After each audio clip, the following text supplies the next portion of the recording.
Good evening, music world. John here from What's Spinning here tonight with another discography ranking. I've been loving doing these lately. This time around, I'm not doing somebody who's dropping a new album. However, I will be ranking Father John Misty's discography before he drops his new album in a few weeks. But tonight, I am talking about the legendary Mr. Beck Hansen, ladies and gentlemen, one of the true chameleons of the 90s alternative rock scene, and someone who has hopped around from sound to sound over the years like it's his damn job. And Beck is truly, when it comes down to it, one of my all-time favorite artists, but he's also someone that I've had a lot of very different thoughts on over the years. He, at certain parts in my life, has been the epitome of cool, but these days he's also somebody that I get a little nervous when I see a guest spot from, because he has become a sort of walking cornball to an extent. But right now I'm here to talk about his solo albums, all 14 of them, and I'm going to be ranking them. As always, just remember, this is all opinion, folks, so let's just have some fun, and let me know how your discography of Beck ranks down below. And at number 14, I am going to kick things off with 1993's Golden Feelings. Now, I want to preface this by saying I actually kind of really love the more outsider, experimental, and avant-garde early days of Beck quite a bit. But compare this to his follow-up that shortly after, I just feel like this is maybe a little too out there. Now, there are some really great thoughts at points, but the immense amount of filler that we get on here and ideas that go absolutely freaking nowhere is pretty shocking at points. Like, I just cannot look past the sheer amount of half ideas that Beck brought to the table. It's just way too much of a mixed bag, even if some of the later and bluesier cuts are pretty cool, but as an album, I've never been into this. Not the height of my Beck phase, and not 2 weeks ago when I re-listened to this damn thing. That's just me, though. If you appreciate it more than me, I totally understand that. Moving on to number 13, I'm gonna put 2019's Hyperspace. Good Lord. You know, I forgot just how bad this record is until I listened to it again a few days ago. And I'm gonna be real with y'all. At the end of the day, if you really look deep down, not only does Beck understand pop music, he usually excels at it when he puts his mind towards it. I'm not going to say albums like Colors are perfect, but when he puts his mind to it, the man can write a pop hook that smacks. But when this record came out back in 2019, I was absolutely shocked by how cluttered and just hazy and lackadaisical and really just phoned in it sounded. It is a plotting, misguided record that just, just has Beck sounding like he's just trying so unbelievably desperately to fit in. Not only is he trying to fit in here, he's kind of fitting in at the wrong time. The man was literally trying to do some vaporwave stuff on this album. Yeah, it's a really awkward project. I cannot find a single hook on here that really pops hard, and Beck just doesn't sound comfortable, but that's just me. Now, everybody hold on to their horses and buckle your seatbelts.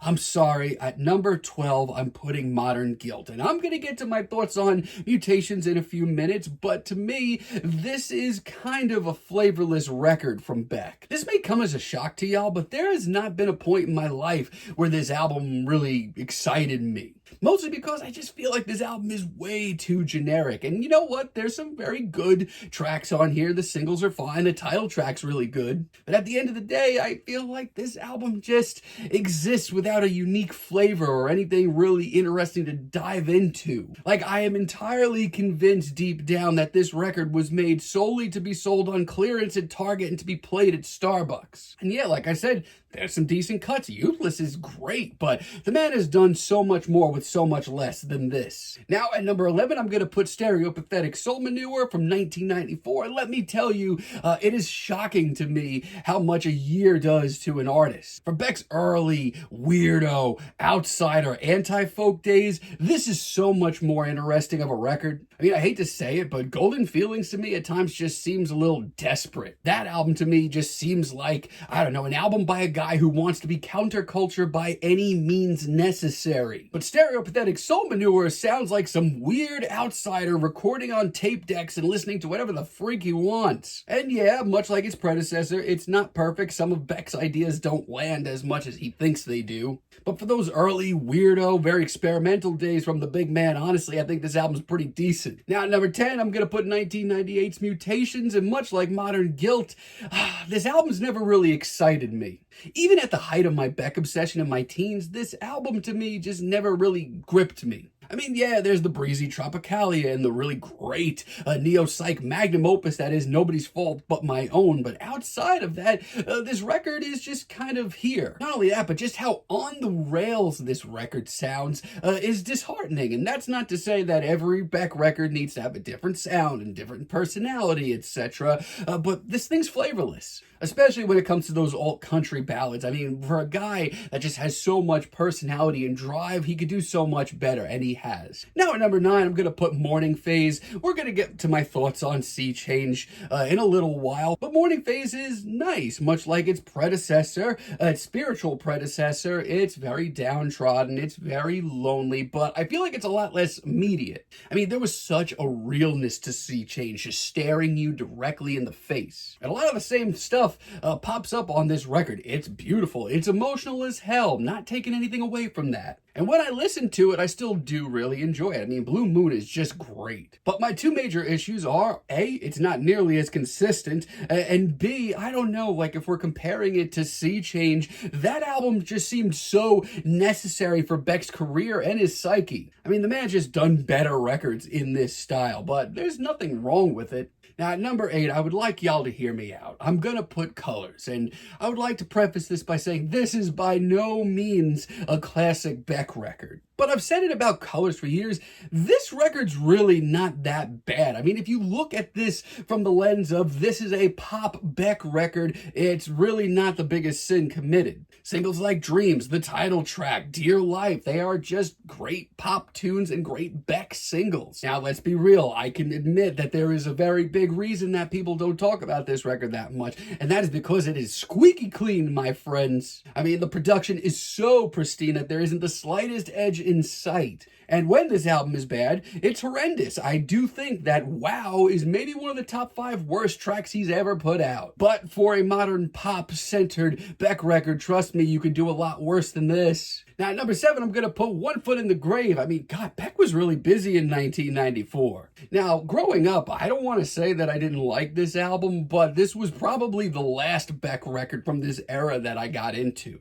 Back then, I was much more curious to see Beck blending genres and trying something new, but at the ripe age of 34, let me tell you, this album's got a lot going for it. Beck's turn for alternative country, folk, and blues on this record. Not only does it sound good, but it's done with so much appreciation for where the genres had been. I mean, some of the true blue blues standards that Beck covers on this record go off so well. So much better than they have any right being. It's rugged, it's lo-fi, it's got that outsider feel to it. It's really cool. Now at number 6, I'm gonna put The Information, and I'm a guy that doesn't mind admitting when he's wrong. And when it comes to The Information, for years, I was wrong. When this album dropped, I was very much in my modern Beck is whack phase. I mean, trust me, I didn't know how bad it would get, but at the time I felt like this was just way too stiff for Beck. But I will say, in the last few years or so, this album's grown on me a lot. And no, it's not as eclectic and as challenging and interesting as his 90s output, far from it.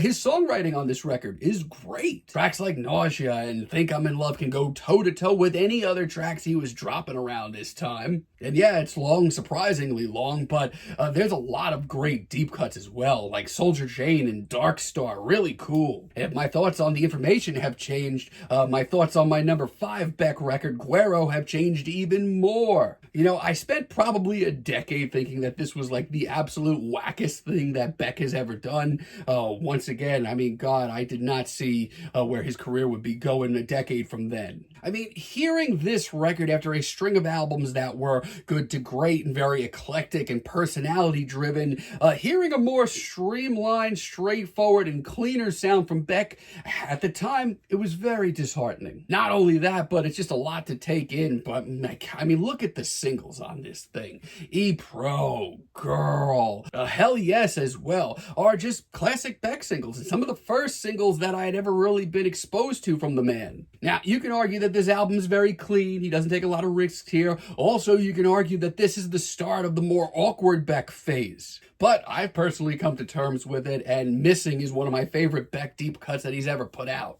Now, at number 4, I'm going to put Mellow Gold, which was released only a few weeks after the Stereopathetic Soul Manure album. The man was busy. And yes, I know the album was recorded in the 80s. Yes, I know. Now, this is an album that, once again, my thoughts have changed a lot on. If you asked John from What's Spinning at the age of 16, I would have told you that this album was the bee's knees. If you asked John from What's Spinning about this album when he was 25, he wanted nothing to do with it, honestly. But now, I think it's properly rated here. It's an interesting record because Loser was such a mammoth hit. You forget just how bizarre and genuinely experimental the rest of this record is. It's warped, it's stoned, it's got more Slacker vibes than a Mac DeMarco album cover. It's got other great singles like Beer Can and Pay No Mind, and the deep cuts are pretty great too. It's kind of like his early Outsider stuff, but diet. Alrighty, friends, and at number 3, this was a pick for me. Yeah, this is a personal favorite of mine. I'm going to put Midnight Vultures. By the time this record came out, I was very much so in Beck's good graces already. But let me tell you, if you haven't already listened to this thing, this is Beck's funk rock album. And if you haven't listened to it yet, this is Beck at his sleaziest and most importantly, horniest. I mean, my God, this album is so freaking fun. And it's not just fun for the listener. I feel like this is the loosest and most fun that Beck has ever had producing a record, maybe ever. I mean, this thing's got it all, from big singles like Mixed Business and Sex Laws, also really great deep cuts like the sleazy Peaches and Cream, the rugged Pressure Zone, and Deborah, which may be the greatest album closer of all time of any genre, ever. Yeah, I don't make the rules on that one. And for fans of albums like Odelay, this album still does shift around from genre to genre. Speaking of Odelay, at number 2, I'm going to put Odelay. Yeah, it's freaking awesome. There is a reason that this album has become a cornerstone of 90s alternative rock. As far as Beck's career goes, this is the peak of him being the absolute coolest. It's an album that plays by no rules, except for maybe Beck's rules. I mean, this album hops around casually from rock to hip-hop to folk to country, and almost all of it lands. Hey, you want singles? How about The New Pollution? How about Where It's At? And how about Devil's Haircut, which may be my favorite Beck track of all time? And yes, it's pristine, it's polished, but it is so freaking cool. And God, the deep cuts on this thing, even those are spectacular, like High Five, Rock the Catskills, and Hot Wax. Which leads me to my favorite Beck record, my number 1 Beck record, and it's an album that I have not been quiet on. That's right, I'm putting Sea Change at 1. Not only is this my favorite Beck record, I would argue that it's probably one of my top 10 favorite albums of all time. For a guy like me who grew up just loving Beck's personality and his ability to jump from style to style, and me just being obsessed with what he was going to do next, let me tell you, this album hit me really hard. Probably harder than I thought it would. This is Beck at his absolute saddest, and for good reason. There's everything from sadcore to alternative country on this record. And let me tell you, there is so much heartbreak and genuine sadness packed into every track. This is all about Beck. His performances on this record are immaculate. Like, if you don't tear up on Guess I'm Doing Fine, you might want to get your emotions checked out. Yeah, this is absolutely a me pick, but it is my favorite Beck record. It's the one that I've come back to the most, and I still stand by. This is this generation's best breakup album. But that's my list. Those are my thoughts on Beck's discography. Leave a comment down below. Let me know what you all think and what your ranked discography is. Like I said, going to be reviewing the discography of Father John Misty in a few weeks. Until next time, have a great day, friends.